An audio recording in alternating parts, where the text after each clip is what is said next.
Amém? João capítulo 10, verso 10, né? Bem conhecido dos irmãos, diz assim: o ladrão não vem senão a roubar, a matar e a destruir.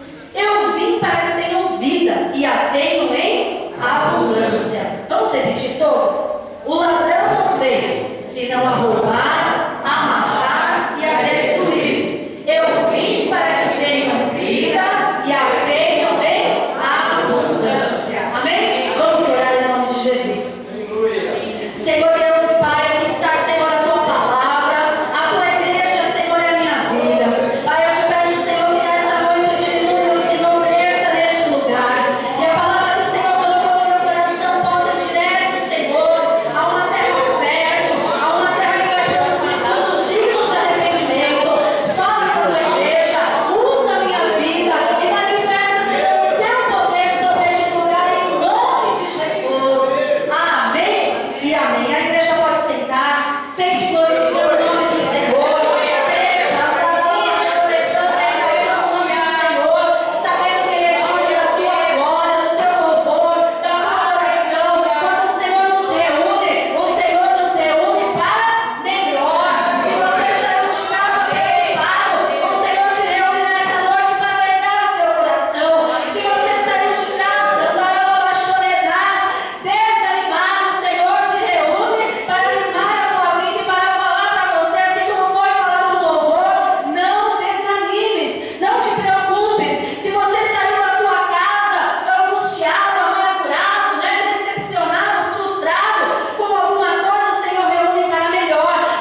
fazer com a vida de José.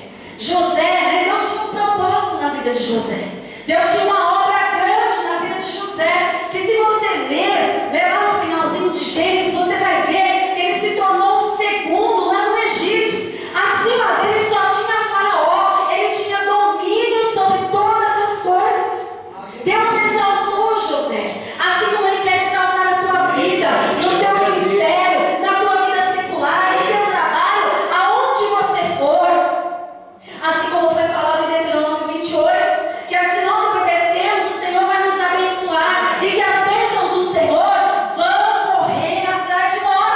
Mas para as bênçãos do Senhor correrem atrás de nós, nós temos que estar em movimento, nós temos que estar fazendo a obra de Deus, nós temos que estar orando, nós temos que estar buscando, e nós temos também, se Deus te deu um trabalho secular, tem que estar trabalhando também, porque se você estiver trabalhando na tua vida secular, no teu trabalho, Deus vai te abençoar também, e as bênçãos vão te acompanhar e você vai ser abençoado.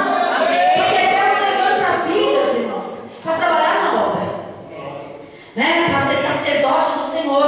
Mas Deus também levanta vidas, né? Como reis, como príncipes e princesas, para você sustentar os sacerdotes da casa do Senhor. Existe um mistério aí. Porque muitas vezes, mas eu queria que Deus me usasse dessa maneira, eu queria que Deus me usasse daquela. Irmão, fique no centro da vontade de Deus, que se Deus quiser te levantar na obra, Ele vai te levantar, Ele vai suprir as tuas necessidades, mas se Ele também quiser te levantar materialmente falando, sem você deixar a essência do Evangelho, sem você trocar Jesus pelo teu trabalho, sem você deixar de ser fiel ao Senhor, Ele vai te exaltar, você vai ser um homem de Deus, uma mulher de Deus, cheio do poder de Deus, mas também abençoado financeiramente, que isso não é errado. E quando nós temos aqui José foi humilhado, José foi vendido, José foi ali, né? Os irmãos queriam matá-lo, foi preso, aconteceu tanta coisa com José, mas no final, aquilo que Deus tinha de propósito na vida dele foi cumprido, porque os planos de Deus não podem ser cumpridos, não podem ser descumpridos na minha vida e na tua vida. Os planos de Deus, eles não podem ser frustrados. Não é assim que tem um louvor que fala? Quando Deus tem uma obra na minha vida e na tua vida, pode o inferno se levantar, pode pessoas se levantar, você até sente aquela afronta, você sente na pele a opressão do diabo, mas você também sente a unção do Espírito Santo sobre a tua vida para você vencer, para você orar, para você defender em nome de Jesus. E ali, quando nós lemos ali em Gênesis capítulo 37, nós vamos ver aqui, versículos 5 e 8 diz assim: sonhou também José um sonho que contou a seus irmãos, por isso o aborreciam ainda mais. Então ele disse a seus irmãos: tu, pois, deveras reinar sobre nós? Tu deveras terás domínio sobre nós? Gênesis 37, 5 e versículo 8. Por isso, tanto mais o aborreciam por seus sonhos e por suas palavras. Irmãos, como é frustrante quando você chega em casa, ou você chega para alguém e fala assim: olha, eu vou receber uma bênção, uma promoção no meu serviço, eu estou orando a Deus, porque Deus falou que vai me usar na face da terra, eu estou orando a Deus, eu estou crendo que Deus vai fazer algo tremendo na minha vida. E alguém chega para você e fala assim: o quê? Não adianta. Não adianta você orar, não adianta você ter sonhos, não adianta você querer algo mais, porque você nunca vai sair daquilo. Irmãos, eu falo porque quando eu trabalhava, acho que no meu segundo emprego, eu devia ter uns 20 e poucos anos, acho que eu já contei a algumas pessoas que estão aqui, nunca ouviram esse testemunho. Eu estava numa função, né, trabalhava na área administrativa, e eu queria passar para outra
Jovem que é jovem, né? Em nome de Jesus, se você tiver assim, tem é cheio de planos, é cheio de ideias, é cheio de projetos, né? Acha que ele pode tudo, que ele sabe tudo, né? Que ele é dono do nariz, que ele agora ninguém mais manda nele. E talvez José, né? Achasse isso, porque Deus falava com ele, Deus dava sonhos para ele. Imagina um jovem de 17 anos onde tinha sonhos que eram revelações, aonde Deus falava que ele seria exaltado. Irmãos, um jovem de 17 anos, né? Ele vai, né? Se sentir assim, Deus fala comigo. Então eu acredito que ele chegava com os irmãos dele e falava, né? Olha, Deus falou que vocês vão se curvar diante de mim. Deus, né? Deu dois sonhos, né? Com o mesmo significado, confirmando a bênção de Deus. Por isso eu quero fazer uma observação aqui. Quando você estiver precisando ou pedindo algo para Deus, peça confirmação. Uma vez, 2 vezes, se for necessário 3 vezes. Não vai fazendo aquilo que te dá na cabeça, aquilo que você acha, vai fazer assim e acabou, não. Peça a confirmação a Deus. Deus usou ali, né, José em sonhos para confirmar 2 vezes aquele sonho onde ele seria exaltado perante a família dele, perante os irmãos, perante o pai, perante a mãe. Mas só que os irmãos não ficaram contentes. E aí eles queriam roubar, né? Satanás queria usar ali os irmãos dele para roubar a fé de José. E às vezes acontece isso nas nossas vidas, né? A gente quer fazer as coisas de Deus, a gente quer se alegrar, e vem as pessoas e falam palavras que magoam o nosso coração, palavras que assim desanimam a gente. Mas eu quero dizer uma coisa para você: se você tem ouvido isso, se você ouviu, né? Quando você era jovem, olha, você não vai dar em nada. Se você ouviu quando você era adolescente, olha, você não vai dar em nada, você não vai ser ninguém. É as pessoas querendo matar os teus sonhos e roubar a tua fé. Mas eu quero dizer uma coisa para você: que Deus tem uma grande obra na tua vida. Então podem falar, podem querer parar você, podem tentar matar os teus sonhos, roubar a tua fé, mas Deus é da tua vida. E é isso que você tem que confiar em Aleluia. Gênesis 37, 19 e 20 diz assim: e disseram uns aos outros: lá vem o sonhador mor. Talvez você já tenha ouvido assim. Às vezes você está chegando no teu local de serviço, de trabalho, e as pessoas sabem que você é crente. Aí te vem de longe, mas lá vem a crentora, lá vem o santão, lá vem aquela que se acha santa. Olha, ela se acha melhor. Os irmãos de José achavam que José se achava superior a eles. Mas para Deus, né, não há acepção de pessoas. A diferença está no Espírito Santo nas nossas vidas. José tinha o Espírito Santo, por isso ele era diferente. José tinha a unção de Deus sobre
soubessem que aquilo poderia acontecer, eles se dobraram diante de José, mas com certeza eles viam algo diferente em José. Com certeza eles sabiam que José tinha algo diferente que eles não tinham. Irmãos, se aquele sonho eles não acreditassem ou não pensassem que aquilo poderia acontecer, para que eles iam se preocupar em matar José?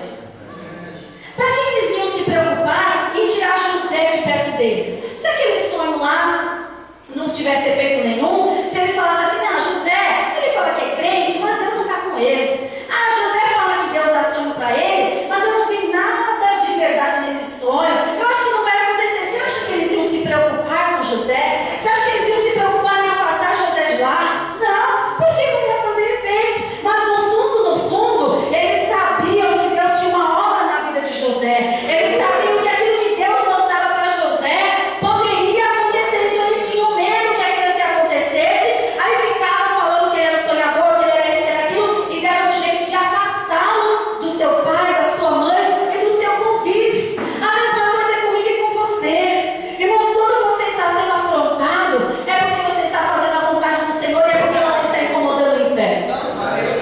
Quando as pessoas se levantam contra você, quando você está fazendo a obra de Deus, é porque você está no caminho certo. A gente sempre ouve isso, não se atira a pedra em árvore que não dá fruto, mas se atira a pedra em árvore que dá fruto. Por que eles acham que quiseram destruir José? Porque sabiam que ele iria dar fruto. A mesma coisa o diabo quer matar e roubar os teus sonhos, a tua fé, porque sabe que se você se posicionar, você vai dar fruto. Sabe que se você se posicionar, você vai ganhar almas para Jesus. Se você entrar no propósito de Deus, Deus vai te levantar na face da terra e vai fazer coisas tremendas. E você passa luta, e eu passo luta que as pessoas lutam. Por isso que as pessoas se levantam, por isso que falam mal, porque eles sabem que vai vir fruto dessa árvore.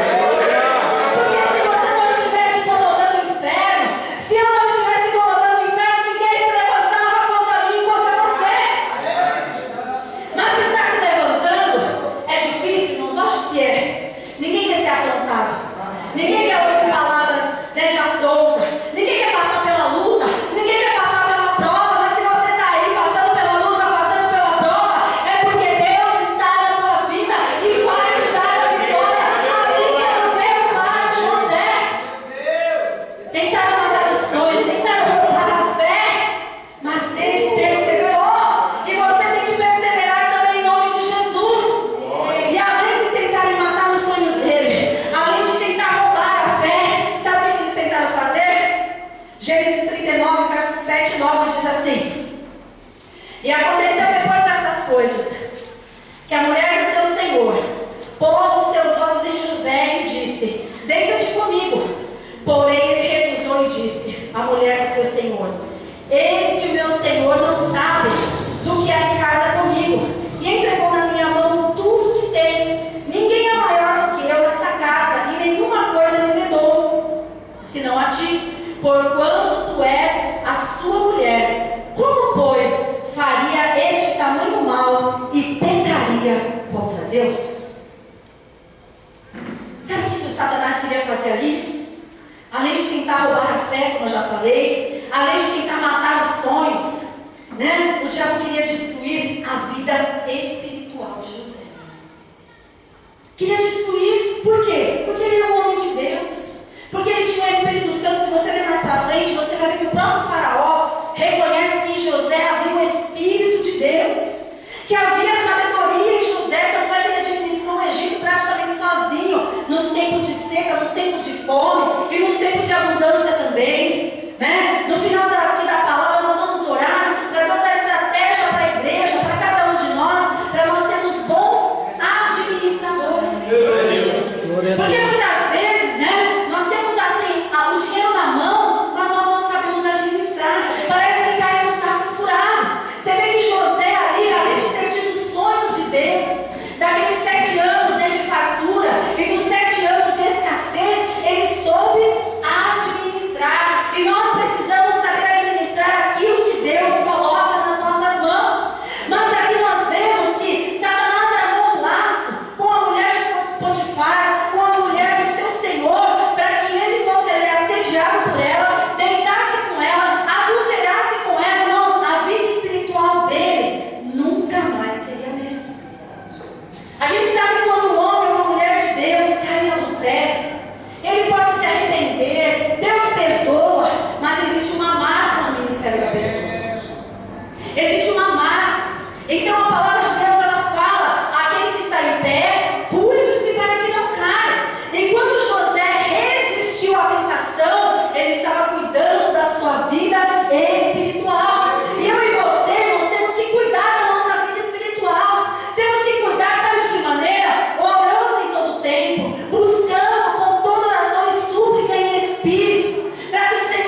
dia da tentação, no dia da adversidade. Já pensou se José fosse um revoltado?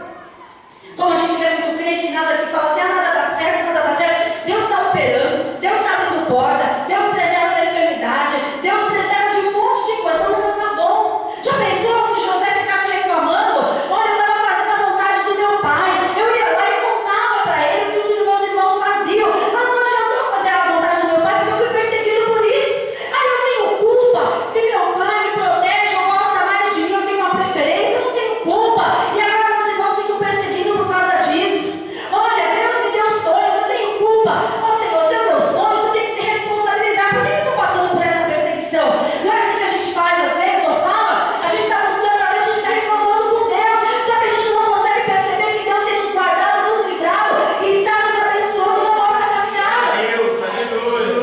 E aí José foi vendido ali, como vocês sabem, foi jogado naquele poço, naquela cova, depois foi vendido, depois virou escravo, né? Foi vendido como escravo, irmãos, a pior coisa que poderia acontecer naquela época. Depois foi assediado por essa mulher, depois foi preso, acusado injustamente, acusado injustamente. José tinha todos os motivos para reclamar, José tinha todos os motivos para murmurar, José tinha todos os motivos para ser magoadinho, mas José sabia no Deus que ele acreditava, no Deus que se revelava a ele, no Deus que tinha uma obra na vida dele. Então pega isso como exemplo e seja um crente melhor, seja um adorador melhor, seja uma pessoa melhor na presença do Senhor. Está passando pela luta, pela prova, creia que Deus vai te dar vitória. A situação não está boa, creia que Deus é com você. As pessoas têm se levantado, entrega essa causa nas mãos do Senhor. É assim que você vai vencendo, é assim que você vai conquistando em nome de Jesus. E lá no versículo 7 e 9, como eu já li, aquela mulher assediou José. E o que mais me chama a atenção é a preocupação de José de não pecar contra Deus. Pecaria eu contra Deus? Mas quando você for tentado, quando você for tentada, assediada, que você possa ter essa palavra no coração: pecaria eu contra Deus? A resposta tem que ser não. Pecaria eu contra Deus nesse assédio? Não. Pecaria eu contra Deus para fazer uma coisa errada? Não. Pecaria eu contra Deus, né, me afastando da presença do Senhor? Não. Essa resposta tem que ser não. Como foi não na vida de José? Ele teve uma consequência, foi acusado injustamente, mas ele foi vencedor, porque permaneceu firme na vontade de Deus. Os irmãos percebem que grandes homens e mulheres de Deus tiveram vitória, passaram por luta, mas foram vencedores. Mas para chegar aonde José chegou, tentaram matar os sonhos dele, tentaram roubar a fé dele e tentaram destruir a vida espiritual de José. Mas ele venceu, ele venceu, ele venceu porque ele estava firme com o Senhor. Ele venceu porque ele não deixou se desanimar por palavras, por situações, por prisões, por tudo aquilo que aconteceu na vida dele. Tanto é que quando ele teve um encontro depois com os irmãos, você não vê José atacando na cara tudo que eles fizeram. Você não vê José falando: você me magoou, né? Olha, você me jogou naquela cova. Olha, você fez isso comigo. Olha, não. Mas quando ele se mostrou aos seus irmãos, ele chorou. Ele chorou. Deus trabalhou ali na vida de José e trabalhou na vida dos irmãos. É assim que Deus quer trabalhar na minha vida e na tua vida. E aí, como eu disse no começo, o diabo veio para matar, roubar e destruir.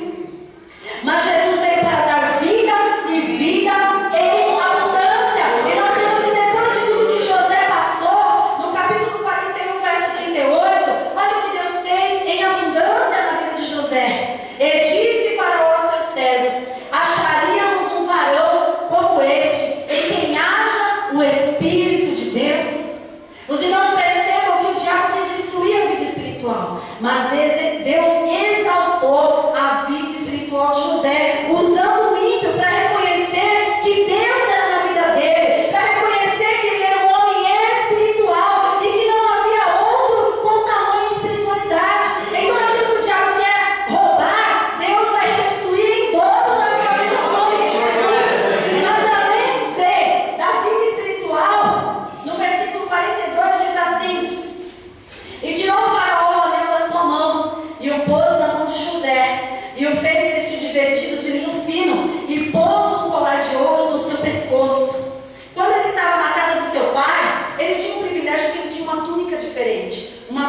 túnica melhor, colorida, né? Uma túnica com um tecido melhor. Quando os irmãos tentaram contra a vida dele, a primeira coisa que tiraram foi aquela túnica. José foi vendido ali praticamente, né? Com a roupa do corpo, com uma mão atrás e outra na frente. Talvez você tenha tomado algumas decisões, e nessas decisões você teve que deixar algumas coisas para trás. E as pessoas olham para você e falam assim: olha, tá vendo? Tá com uma mão atrás e outra na frente. Tá vendo? Tá na igreja, mas tá ali, ó, sem isso e sem aquilo. Talvez as pessoas olhassem para José e falassem isso também. Mas aqui nós vemos que quando o diabo quer matar, roubar, Deus quer dar vida e vida em abundância. E além da vida espiritual, a vida de José ser reconhecida, ele foi abençoado materialmente. Porque quando ele estava com o pai dele, ele tinha aquela túnica. Agora ele tinha uma túnica, vestidos de linho fino. Quando ele estava com o pai dele, ele não tinha anel de ouro ou colar de ouro. Agora ele tinha um colar de ouro. Então ele foi restituído em dobro daquilo que foi roubado dele. Deus agora o abençoou de maneira sobrenatural. Então a vida material de José também foi abençoada. Vida em abundância. E para terminar, a sua vida sentimental. Eu imagino que José, quando tinha lá seus 17 anos, né? Ele tinha sonhos, né? De casar, de constituir família, é natural no povo judeu, né? De constituir família, de estender a sua linhagem. Isso também foi roubado. Porque quem queria querer casar com um escravo? Ele nem podia, né? Ele não podia nem sair de casa, ele tinha que servir ali em Potifar, né? Na casa de Potifar, ele tinha que servir, ele não tinha vida social, ele não tinha vida sentimental. Isso foi roubado dele, mas porque ele foi fiel ao Senhor, porque ele permaneceu na vontade de Deus, até a vida sentimental que ele nem tinha, Deus honrou. No versículo 45 diz que o próprio faraó, né, deu por mulher, né, a Asenate, filha de Potífera, sacerdote de On. Quer dizer, ele casou com uma filha de um sacerdote, de uma linhagem especial na presença de Deus, com uma linhagem, né, escolhida por Deus para servir ao Senhor. Então a sua vida sentimental foi restituída também. A sua vida sentimental, né, Deus trabalhou também nessa área, né, e aí saiu José, né, por toda a terra do Egito. Então o diabo quis matar os sonhos de José, quis roubar a fé de José, né, e quis destruir a vida espiritual. Mas Deus, o que ele fez? Deu vida em abundância, espiritualmente falando, materialmente falando e sentimentalmente falando. Esse é o Deus que eu e você servimos. É um Deus que restitui. É um Deus que você pode ter perdido alguma coisa.